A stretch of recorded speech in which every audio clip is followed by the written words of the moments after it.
मंगेशकर हॉस्पिटलमधील घटनेनंतर संबंध आरोग्य यंत्रणेकडे संशयाने बघितले जात असताना सोलापूर सिव्हिल हॉस्पिटलमधील क्षयरोग विभागातील सावळा गोंधळ समोर आलाय। या विभागाच्या प्रमुखांकडून मनमानी सुरू असल्याची कर्मचाऱ्यांची तक्रार आहे। या प्रकरणी सार्वजनिक आरोग्य व कुटुंब कल्याण मंत्री प्रकाश आबिटकर यांना क्षयरोग विभागातील कर्मचाऱ्यांनी निवेदन दिले। सोलापूर सिव्हिल रुग्णालयात राष्ट्रीय क्षयरोग दूरीकरण कार्यक्रम विभाग कार्यरत आहे। मात्र या विभागाच्या प्रमुख असणाऱ्या डॉक्टर मीनाक्षी बनसोडे या स्वतःची मनमानी करतायत। या कंत्राटी कर्मचाऱ्यांना नाहक त्रास देतात। क्षयरोग विभागाऐवजी कंत्राटी कर्मचाऱ्यांना स्वतःची घरची कामे करायला भाग पाडतात। यांची घरची कामे न केल्यास त्यांच्यावर कारवाईचे किंवा अॅट्रॉसिटी सारखे गंभीर गुन्हे दाखल करण्याची धमकी देतात। त्यामुळे घरकामासह गाडी धुणे, किराणा, भाजीपाला आणणे, लॉन्ड्रीचे कपडे आणणे, नातेवाईकांचा पाहुणचार करणे अशी कामे कर्मचाऱ्यांना करावी लागतात असे या निवेदनात नमूद आहे। डॉक्टर मीनाक्षी बनसोडे या सोलापूर सिव्हिल रुग्णालयात राष्ट्रीय क्षयरोग दूरीकरण कार्यक्रम विभागातील कर्मचाऱ्यांनी आपल्या मनाप्रमाणे वागायला लावतात। न वागल्यास त्यांना कामाच्या ठिकाणी नाहक त्रास देतात। येथील खासगी कर्मचाऱ्यांनी या विभागाला मोठ्या कष्टाने राज्यात मानाचे स्थान मिळवून दिले। मात्र बनसोडे मॅडम या कर्मचाऱ्यांचे अनेक भत्ते अडवून त्यांना नाहक त्रास देत आहेत। याबाबत कर्मचाऱ्यांनी आरोग्य मंत्र्यांकडे दाद मागितली आहे।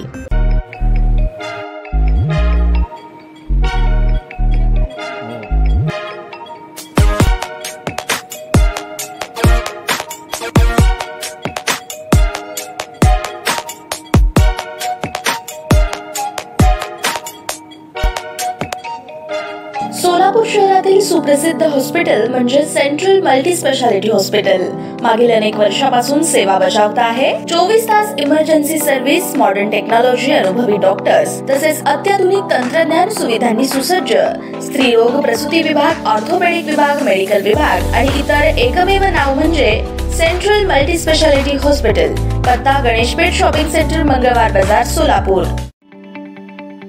ताज्या बातम्या पाहण्यासाठी प्राईम महाराष्ट्र न्यूज चॅनलला सबस्क्राईब करा।